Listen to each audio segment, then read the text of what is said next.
Welcome back to AM Northwest. A new documentary series takes viewers inside the high-stakes world of professional bowling. Born to Bowl offers a humorous and heartfelt portrait of life on tour, following 5 stars of the sport as they chase glory, respect, and much-needed prize money. Life is a little different as a pro bowler. I travel with a fridge because I can't eat casino food for a month. This is my first CBS season. These guys are the most competitive people. I guess I'm the Bob Ross of bowling. You got to take the hair out. I just started doing the stretches. Bowling is a crazy job. It takes not a super sane person. We're away from our families for 2 straight months. These guys aren't paid salaries. PBA only pays prize money. Dollar. They're trying to just make a living. I got some W-2s. Too bad the money didn't equal the W-2s. Wow, here to share more about Born to Bowl, we welcome Emmy-nominated filmmakers James Lee Hernandez and Brian Lazarte. This looks so great. Oh my gosh. Okay, first of all, what inspired you to take a look at pro bowlers? Well, we really love being able to pull back the curtain on something that people think they know. So, in the case of McMillions, it was the McDonald's Monopoly game. In the case of the Big Con, it's how Social Security works. And with this, we really love the idea of bowling is a professional sport, but it also is a very working class sport in the sense that, in the NBA, the NFL, MLB, they're all millionaires whether they win or lose. But in professional bowling, unless you're in the top percentage, a lot of those guys have actual jobs and they do this, in between their normal work lives. And that really spoke to us of seeing people struggle with everyday life, but yet still on Sunday, they're on TV nationally to try and win $100,000. And I thought that back in the day that pro bowlers were paid a salary. Well, it all depends. It's always been prize money.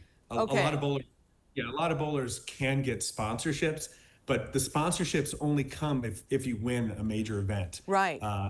And so it's a two-hander, right? You gotta perform well in order for a sponsor and support to really come, and then they can offset it. But a lot of these guys, like as James was saying, you'd be surprised by how much, not only how little they can make, right. Only the top performers really make money, but how in the hole they are when they start.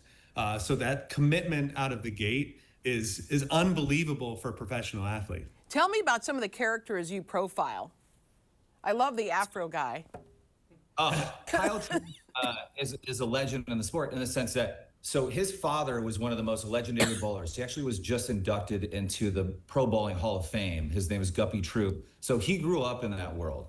But he definitely learned how to be, a great bowler, but also entertaining, because his dad was known as like the most entertaining bowler during his time. And Kyle is that same thing. Then you have Anthony Simonson, who everybody says is the most talented person to ever touch a bowling ball, let alone pros. EJ Tackett, the youngest. Yes, yeah. He was the youngest to ever win a major at 19 years old. He turned pro when he was 16. You have EJ Tackett, who's been on an absolute tear. He's won 3 Players of the Year in a row. If he wins this year, he'd be the first player ever to win 4 in a row. Jason Belmonte, also known as Belmo, he is basically like the Tiger Woods of bowling. I mean, he's won more majors than anybody else. He's won tons of tournaments. He's world renowned, and he actually changed the sport of bowling because he was the first person to really popularize two-handed bowling. And then we have Cam Crow, who is a rookie this past season. And even though he was phenomenal in high school and college and working his way up, it's totally different when you're playing with the big kids. And so, he learns a lot of hard lessons in this first season. I used to live in Montana, and there's a bowling culture there. And that's probably what you experience as well as you follow these bowlers around. The bowling community is extremely tight, and they all are there to not only support each other, but they all are also there to kick each other's butt. So that's the really kind of unique, the unique component of what it means, and they all want it. They all want to win. They all are pushing so hard, and the the unique thing about our series that we're so excited about is that people can really understand the highs and lows Right. that all of these bowlers go through. Not only, and like a lot of people think, oh, is it just a championship at the very end? No, like, there's multiple tours. There's 19 events, 5 majors that offer that $100,000 prize money.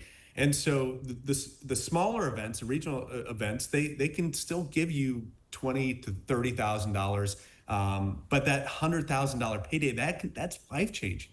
That can take care of them for a year or more. It can open the door for sponsorship.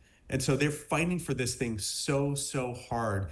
And you see a lot of these guys who get so close that it is devastating when they lose. But when they lose one of these events, they got to bowl the next day. Yeah. They got to get on the road and drive for 8 hours to then bowl somewhere else across the country and try to do it all over again. So that, like, it's unbelievable what these athletes go through, and not all the time do people think about bowlers as being athletes, but it is incredibly difficult to do this at a professional level. Absolutely, and it's fascinating. Born to Bowl debuts Monday at 9 p.m. on HBO Max, with subsequent episodes airing Mondays at the same time.